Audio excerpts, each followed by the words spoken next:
O porão do Grand Royal Hotel era um mundo escondido sob o brilho da superfície.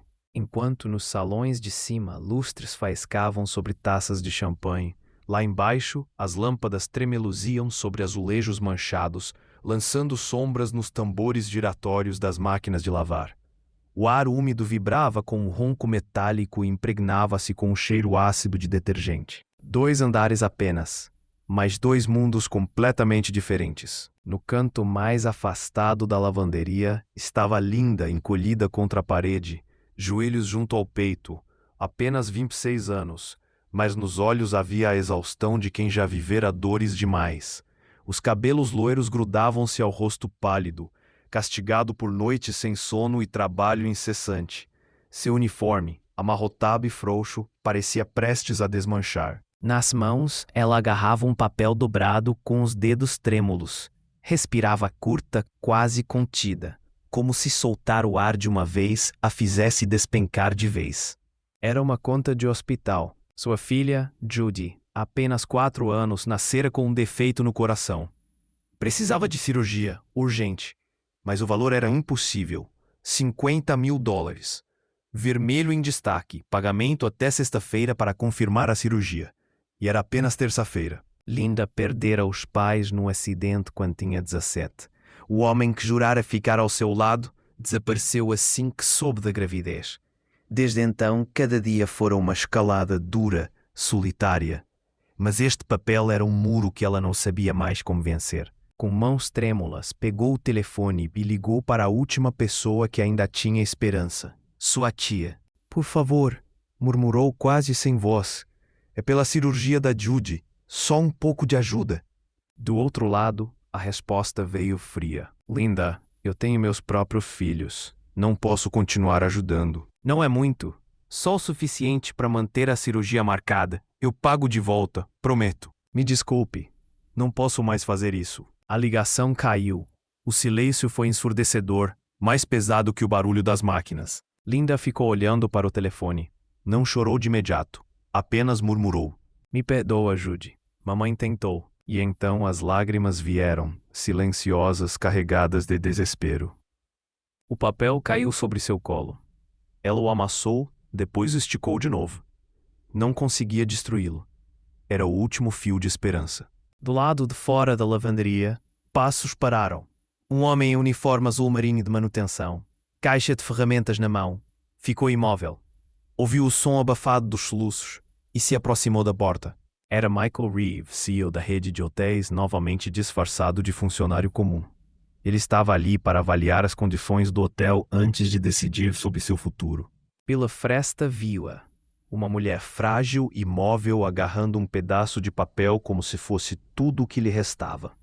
Não pedia ajuda, não reclamava, apenas quebrava em silêncio. Michael ficou paralisado.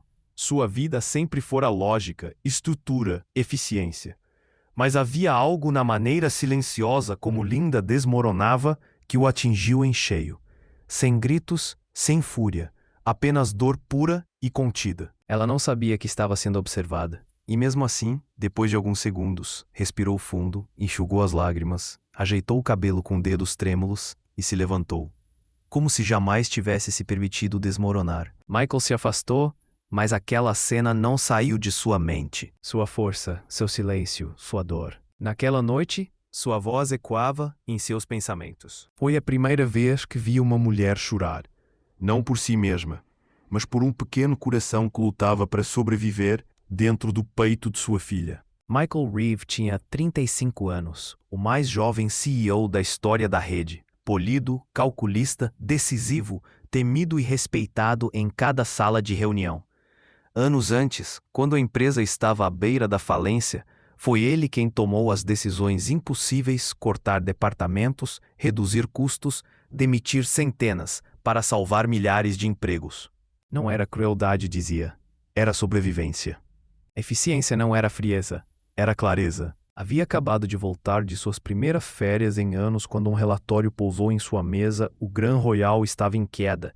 Receitas despencando, clientes insatisfeitos, custos disparando. O padrão era claro: fechamento iminente. Mas, dessa vez, Michael hesitou. Em vez de enviar consultores, pegou um velho uniforme de manutenção, fez a barba e embarcou no primeiro voo da madrugada. Queria ver com seus próprios olhos. E foi assim que, escondido no porão de um hotel decadente, encontrou uma camareira quebrada pela dor, e uma decisão que mudaria para sempre não apenas o futuro dela, mas o dele também. Michael queria ver tudo com os próprios olhos, sem filtros, sem relatórios, sem discursos ensaiados. Antes de conhecê-la, estava convicto do que encontraria. Para ele, emoções eram fraquezas, turvavam a razão, confundiam o julgamento. Anos ouvindo histórias de funcionários, pedidos, choros, justificativas, haviam treinado seu coração a ignorar. Números não mentiam. Pessoas, sim. Mas na penumbra da lavanderia, ele viu uma mulher encolhida ao lado de uma pilha de toalhas, agarrando uma conta de hospital como se fosse a última âncora de vida. Ela não implorava, não reclamava, apenas se despedaçava em silêncio, acreditando estar sozinha. E aquela imagem não o deixou em paz. No dia seguinte, Michael trocou discretamente sua suíte para um quarto no mesmo andar em que Linda trabalhava. Sem avisar ninguém, apenas observava. Ela sempre chegava no horário. Não se distraía, não mexia no celular. Quando uma colega deixou cair o carrinho no corredor, Linda foi a primeira a ajudar, sem esperar agradecimento. Quando um hóspede idoso tentou lhe dar gorjeta, ela recusou com um sorriso. Só quero que o senhor fique confortável. Michael anotava no pequeno caderno preto, recusa gorjetas, sorri mesmo cansada, constante, silenciosa. Era o oposto do que ele imaginava. Nenhum sinal de ressentimento, nenhuma postura de vítima. Numa noite, já perto da meia-noite, Michael ouviu um clique atrás da porta do depósito de roupas de cama. Curioso, esperou. Ninguém saiu. Na manhã seguinte, Linda apareceu impecável no turno. Uniforme limpo, cabelo preso. Mas os olhos... os olhos denunciavam noite sem sono. Sombras que maquiagem nenhuma escondia. Michael escreveu dormindo no hotel, sem apartamento. Pela primeira vez em sua carreira, os pensamentos começaram a vacilar. Ela não era parte de um setor em decadência. Não era uma linha numa planilha. Ela era real, e ele não conseguia tratá-la como os outros. Encontrava-se parado, observando mais do que deveria. Justificava a si mesmo era apenas pesquisa, entendendo operações na base. Mas no fundo, sabia. Já não se tratava do hotel. Tratava-se dela, da mulher que não tinha ideia de que o destino de sua vida estava nas mãos dele. Pela primeira vez, Michael não queria decidir apenas com base na eficiência. Queria entender. Queria saber por que ela dormia num depósito. Por que ainda sorria. Quem era por trás daquele uniforme do silêncio. Naquela noite, fechou o caderno e ficou à janela, olhando a cidade iluminada. Vim aqui para fechar um hotel, pensou, mas talvez eu tenha acabado de abrir outra coisa dentro de mim. O depósito nunca fora feito para abrigar gente. O ar denso de detergente pesava e o zumbido do aquecedor dava um ritmo inquietante ao ambiente. No canto, ao lado de uma pilha de toalhas, havia um colchão fino, dobrado todas as manhãs e estendido todas as noites. Nada de travesseiro, apenas um moletom velho. A mala gasta servia de mesa. E na parede, um único gancho segurava o que ela mais valorizava, uma foto amassada de uma menina de cachos dourados e sorriso brilhante. Abaixo, em letras infantis, só mais um pouquinho, mamãe. Todas as noites, antes de fechar os olhos, Linda fitava aquela foto como quem busca forças no impossível. O sorriso da filha era sua muralha contra a escuridão. Uma noite, depois do turno, Linda entrou discretamente no depósito. Trancou a porta, afundou no colchão e pegou o celular velho, com a tela trincada. A chamada de vídeo demorou a conectar. Oi, meu amor, sussurrou. O rosto de Judy surgiu, iluminando a tela. A voz suave, um pouco ofegante. Mamãe, meu coração doeu de novo. Mas lembrei do que você disse. Estou respirando devagar. Vê? Linda engoliu as lágrimas. Você é tão corajosa, meu anjo. Tão forte. Eu tenho tanto orgulho de você. O doutor vai consertar logo? Perguntou Judy, com um sorriso cansado. Muito em breve, querida. Só mais um pouquinho. Estamos quase lá. Ficaram assim por minutos eternos. Mãe e filha separadas por quilômetros, unidas por um amor impossível de quebrar. Amo você até a lua, disse Linda. Até a lua e todas as estrelas, respondeu Judy sonolenta. Quando a ligação caiu, Linda pressionou o celular contra o peito e suspirou fundo. Sua filha não fazia ideia de que a mãe dormia em um quarto sem janelas, sem conforto, sustentada apenas pela força de vontade. Alguns dias depois, enquanto verificava um painel elétrico antigo, Michael reparou numa porta entreaberta. Empurrou-a por curiosidade e entrou. Sem querer, esbarrou em algo no chão. Uma mala. E, naquele instante, o último segredo de Linda estava prestes a se revelar. Michael se abaixou para mover a mala caída. Mas quando ela se abriu, alguns itens rolaram pelo chão. Roupas infantis e uma carta dobrada amarelada pelo tempo. Ele a pegou, hesitou e então leu. Meu amor, você nos deixou cedo demais, mas eu prometo que farei tudo o que puder. Eu vou proteger nossa filha. Serei a força dela. Carregarei o peso de 2 corações dentro do meu. Michael dobrou a carta lentamente, com cuidado, e a colocou de volta no lugar. Seu rosto permanecia indecifrável, mas os olhos não se desviavam do colchão no canto, aquele espaço minúsculo que dizia mais do que qualquer relatório. Naquela noite, sem uma palavra, ele deixou uma xícara de chá quente na sala de descanso dos funcionários, exatamente no horário em que Linda terminava o turno. Na noite seguinte, uma marmita apareceu na geladeira do staff. Sempre a mesma sopa de frango e um pedaço de pão. Ele começou a chamá-la para limpar o quarto dele com mais frequência, mesmo quando mal era usado. E todas as vezes havia uma gorjeta generosa dobrada sob a luminária. Sempre anônima. Linda começou a perceber o padrão. Um dia, ao encontrar uma segunda xícara de chá de camomila esperando no balcão, ela parou no corredor e olhou discretamente na direção da ala de manutenção. Mike era diferente. Não perguntava por que ela parecia exausta. Não comentava sobre seus olhos fundos ou seus passos apressados.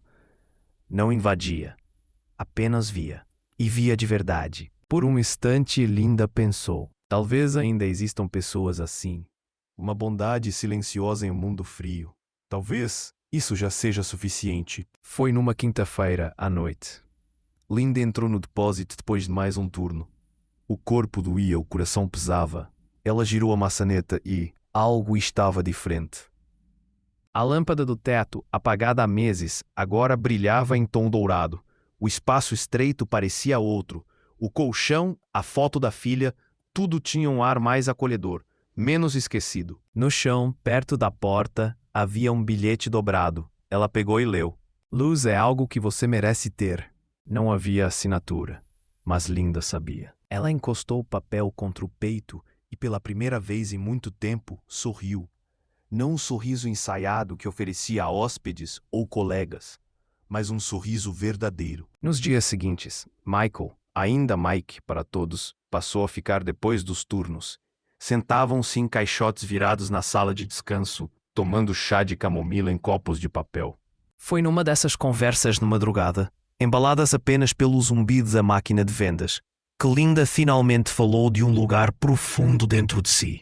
Você já sentiu que não importa o quanto dê de si, nunca é o suficiente para proteger quem ama? Michael ficou em silêncio. As luzes fluorescentes piscaram acima deles. Sim, respondeu por fim. Eu achava que o amor enfraquecia as pessoas, que nublava o julgamento. Girou o copo nas mãos. Mas agora percebo que o amor é o que dá força quando nada mais seria suficiente. Linda encarou o chá.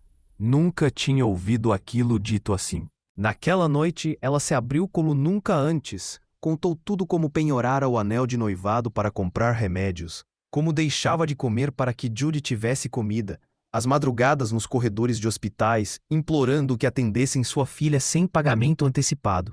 Eu sentia raiva, confessou a voz trêmula, não só da vida, mas de mim mesma, por nunca ser o bastante. Michael estendeu a mão, firme, pousando-a em seu ombro. Você é mais do que suficiente. E a luz, ela tá chegando, eu prometo. Ela não respondeu, mas as lágrimas dessa vez não ardiam como antes. O que Linda não sabia era que, na manhã seguinte, Michael fez uma ligação silenciosa. Não como Mike, mas como Michael Reeve. Ligou para o hospital infantil, pediu a conta e pagou o depósito da cirurgia de Judy. sem alarde, sem mencionar o hotel. Apenas deixou uma instrução. Avisem a mãe que a cirurgia está confirmada. 3 dias depois, Linda estava na recepção do hospital, a voz vacilante. Eu liguei para dizer que ainda estou tentando conseguir o dinheiro. Eu sei que perdi o prazo, mas se pudesse ter só mais um pouco de tempo. A enfermeira sorriu com doçura. Ei, senhorita Reynolds, o pagamento já foi feito, a cirurgia está marcada. Linda ficou imóvel. As palavras demoraram a entrar. Quando finalmente entraram, seus joelhos quase cederam. Saiu do hospital atordoada, depois disparou em corrida, o coração batendo como nunca. Esperança jorrava dentro dela como um sol atravessando a tempestade. De volta ao hotel, encontrou Michael terminando um reparo perto do elevador de serviço. Correu até ele sem fôlego. Eles vão fazer. Ofegou. O hospital disse que alguém pagou. A cirurgia da Judy vai acontecer. A voz se quebrou. Os lábios tremiam, mas os olhos brilhavam como estrelas. Eu não sei quem, começou a dizer. Parou, olhou para ele. E embora Michael não dissesse uma palavra, algo no olhar dele respondeu tudo. Linda levou a mão à boca, tentando conter o soluço que escapou. Mas, pela primeira vez em anos, suas lágrimas não eram de dor. Eram de alegria, de alívio, de gratidão, de esperança. Michael deu um passo à frente, estendeu a mão e, com o polegar, enxugou delicadamente uma lágrima em sua face. E, naquele instante, sem precisar de palavras, Linda soube o mundo ainda guardava milagres. Não houve discursos, nenhuma revelação grandiosa. Apenas um instante silencioso entre duas pessoas que haviam carregado peso demais por tempo demais e que, enfim, deixaram que o outro dividisse o fardo. Tudo começou com um sussurro. Um colar havia desaparecido do quarto 311, caro, exclusivo. E em poucas horas, de forma quase inevitável, a suspeita caiu sobre Linda. Ela ouviu o rumor antes mesmo de terminar o turno. Murmúrios nos armários dos funcionários, olhares de lado nos corredores, vozes apressadas que se calavam no exato instante em que ela entrava na sala de descanso. Depois veio a convocação. De pé no escritório do gerente, ela ouviu a acusação dita em um tom casual demais para o peso das palavras. Recebemos uma reclamação. Um item sumiu. O hóspede garante que estava lá antes da arrumação, e não depois. O coração de Linda batia nos ouvidos. Eu nunca, sussurrou, mas até para ela mesma, sua voz soou frágil, insuficiente. Ninguém a defendeu. Nenhum supervisor. Nenhum colega de quem ela cuidara tantas vezes. Com uma acusação como essa, para alguém como Linda, a verdade não importava. Ela não tinha escudo, nem poder, nem voz. Naquela noite, após ser afastada até segunda ordem, ela voltou para o quarto de manutenção. Guardou as poucas coisas na mala, sentou-se no colchão e apenas ficou olhando a foto de Judy na parede. Não chorou, só murmurou. Estávamos tão perto, meu amor, tão perto. A porta rangeu, Mike entrou. Só que, dessa vez, seu rosto estava diferente, calmo na superfície, mas algo ardia por baixo. Sem uma palavra, ele atravessou o quarto e seguiu direto ao escritório do gerente. Linda não o seguiu, mas segundos depois, o corredor inteiro pareceu prender a respiração. As vozes ergueram-se, fortes demais para serem ignoradas. Você não pode simplesmente invadir assim, protestou o gerente. Osso, respondeu Michael, com firmeza, retirando o crachá do uniforme. Porque você não faz ideia de quem eu sou. Silêncio. Com calma, mas autoridade cortante, ele continuou. Se Linda Reynolds for demitida por essa acusação sem fundamento, minha renúncia será imediata. Os olhos do gerente se arregalaram. Mike? Não. Michael. Michael Reeve. O nome caiu na sala como um trovão. E se ela sair daqui em desgraça? Acrescentou ele, aproximando-se um passo. Eu também sairei. E junto levarei cada manchete, cada veículo disposto a expor. Porque a sua melhor funcionária foi usada como bode expiatório sem provas. Não houve réplica. Apenas um silêncio pesado, seguido de um aceno lento e constrangido. Linda foi reintegrada discretamente, o nome limpo, embora a verdade por trás da armação jamais fosse revelada. Rumores enterrados tão rápido quanto nasceram. Mas ao vê-lo retornar pelo corredor em direção ao elevador de serviço, sem sequer lançar-lhe um olhar, Linda sentiu algo diferente. Não eram mais as acusações que a atormentavam.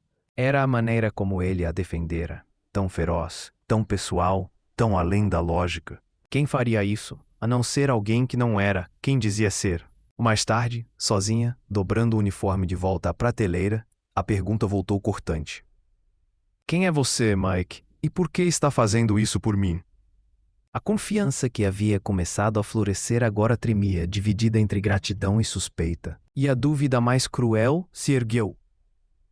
E se eu nunca tivesse passado de uma história para ele, apenas mais alguém a ser salvo?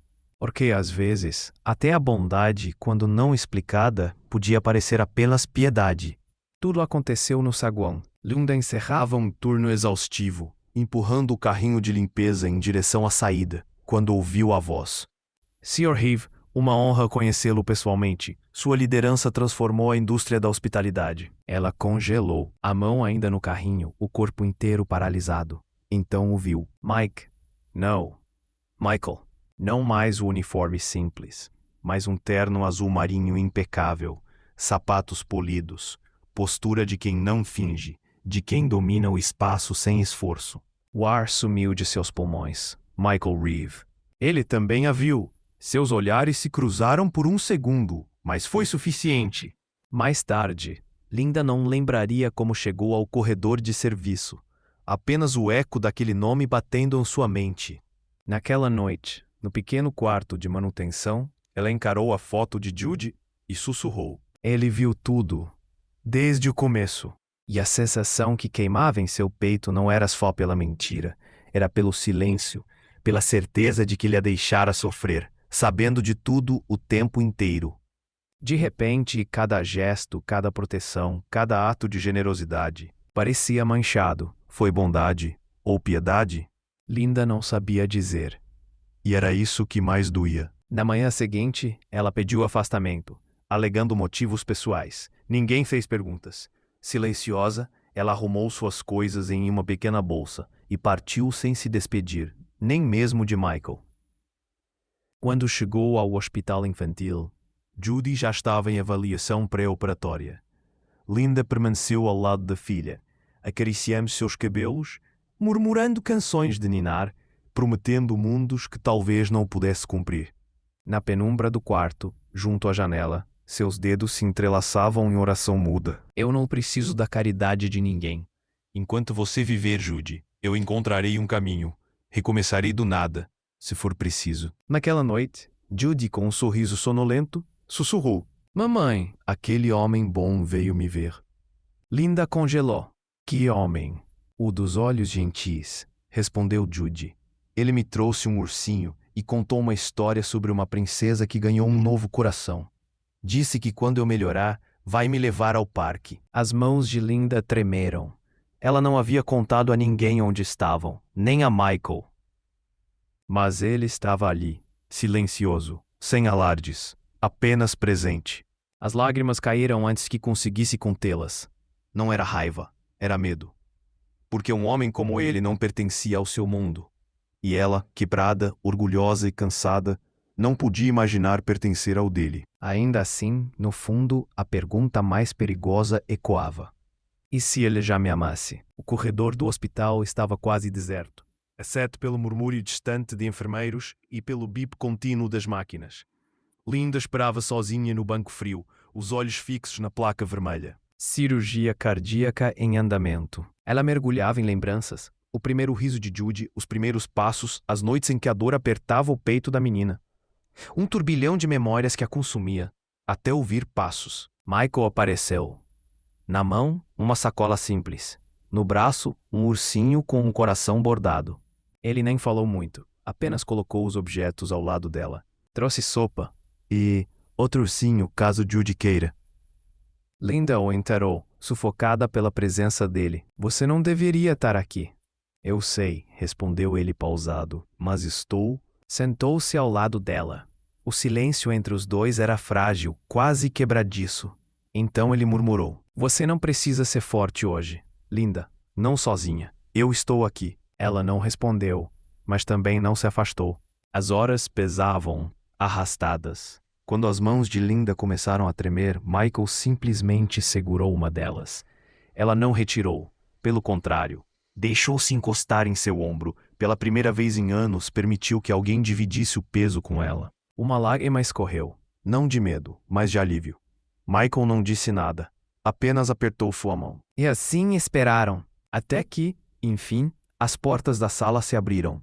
A enfermeira, cansada, mas sorrindo, retirou a máscara. A cirurgia foi um sucesso. Sua filha está estável. Ela vai ficar bem. As palavras caíram como sol depois da tempestade. Linda engasgou, levando a mão à boca. Quase caiu, mas Michael a segurou firme. Ela chorou contra o peito dele, o corpo inteiro tremendo. Ele não disse nada, apenas a envolveu em silêncio. Mais tarde, quando pôde entrar no quarto, o simples levantar e abaixar do peito de Judy sob o cobertor parecia o maior milagre de todos.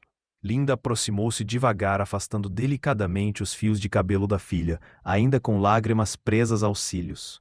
Judy piscou sonolenta, mas consciente. Seus olhos então deslizaram para além da mãe, até se fixarem em Michael. Um sorriso suave iluminou seu rosto infantil. E com a clareza inocente que só uma criança poderia ter, ela perguntou: "Mamãe, aquele é o meu papai." O quarto mergulhou em silêncio. Os olhos de Michael se arregalaram. Seus lábios se entreabriram, mas nenhuma palavra saiu. Linda ficou paralisada, sem ar. Então Judy, com sua pequena mão, segurou os dedos de Michael. Ele olhou para baixo e, naquele toque frágil, algo dentro dele simplesmente se quebrou. O peito subiu com um suspiro contido, a garganta apertou e lágrimas deslizaram silenciosas pelo seu rosto. Não de culpa, não de pressão, mas de algo muito mais profundo: amor. A voz de Linda, trêmula, finalmente rompeu o silêncio. Ele é alguém muito especial, meu bem." Judy sorriu sonolenta, ainda agarrada à mão de Michael, e ele, entre lágrimas, apenas assentiu devagar, encarando Linda com olhos carregados de um sentimento impossível de traduzir em palavras. "Eu vou ficar", disse baixinho, "enquanto vocês me quiserem." Os dias que se seguiram ganharam um brilho diferente. A recuperação de Judy foi lenta, mas constante. A cada manhã seu sorriso se abria mais, suas bochechas ganhavam cor e a vida voltava ao seu olhar. E Michael estava lá, sempre. Trazia livros de histórias e inventava vozes engraçadas para cada personagem. Levava bichinhos de pelúcia, ajudava a alimentá-la nos dias de cansaço. E até se sentava no chão frio do hospital para tomar chá em copinhos de brinquedo, usando coroas de papel que Judy mesma fazia para ele. Ele ria com ela, esperava com ela, protegia como se sempre tivesse sido sua. Linda via tudo e, pela primeira vez em muitos anos, não se sentia sozinha. Mas junto com o calor veio também a dor. Uma noite depois que Judy adormeceu, Linda e Michael ficaram no silêncio da sala de descanso. Apenas o zumbido distante das máquinas e o tilintar de uma cafeteira preenchiam o ar. "Você é bom demais, Michael", sussurrou Linda. Ele a olhou confuso. "Bom demais." "Sim, bom demais, rico demais. E eu sou apenas uma empregada que dorme em um armário de lençóis." Sua voz falhou. "Eu não quero ser alguém por quem você sente pena. Eu não quero ser seu projeto." Ela desviou o olhar, lutando contra as lágrimas. "Tenho medo de que um dia você acorde e perceba que merece alguém melhor, alguém mais fácil, alguém que caiba no seu mundo." O silêncio pesou. Então Michael segurou sua mão com firmeza. "Linda, você não é um fardo, nem um caso de caridade, nem algo para consertar." Sua voz era calma, mas cheia. "Você e Judy são a família que eu nunca soube que precisava." Linda prendeu a respiração. "Eu não entrei na sua vida porque você precisava de salvação", continuou ele. "Eu entrei porque eu precisava de algo real. Você me lembrou o que realmente importa." As lágrimas de Linda escorreram, silenciosas. Ele as enxugou com cuidado. Naquele instante, algo mudou. Não era mais dúvida, não era mais possibilidade. Era uma certeza tranquila. Semanas se passaram. Quando os médicos finalmente disseram que Judy poderia voltar para casa, Linda arrumou as malas devagar, as mãos trêmulas, não de medo, mas da consciência de que um capítulo havia se fechado. Do lado de fora, o sol beijava o rosto de Judy. Ela respirou fundo, como se fosse seu primeiro sopro de vida em anos. Mais tarde, no parque da cidade, os três caminhavam de mãos dadas. Judy corria adiante, braços abertos, abraçando o vento. Michael e Linda vinham atrás sorrindo em silêncio. Ela vai ser imparável, disse ele. Linda assentiu, o coração cheio. Com uma risada tímida, perguntou: por que o quarto 207? Michael sorriu, divertido. O quarto 207 já foi apenas mais um quarto, até o dia em que você entrou nele. Apertou a mão dela. Foi quando a luz entrou na minha vida. Linda desviou o olhar, o rosto corado, os olhos marejados. Michael se inclinou e sussurrou: você nunca foi apenas uma empregada para mim. Você foi a luz no meu lugar mais escuro. Se a vida deles fosse um filme, a câmera teria se afastado naquele instante. 3 silhuetas banhadas pela luz dourada da tarde. Judy correndo adiante, sua mãozinha entrelaçada nas deles. Michael e Linda, já não quebrados, apenas inteiros, apenas lar, apenas família.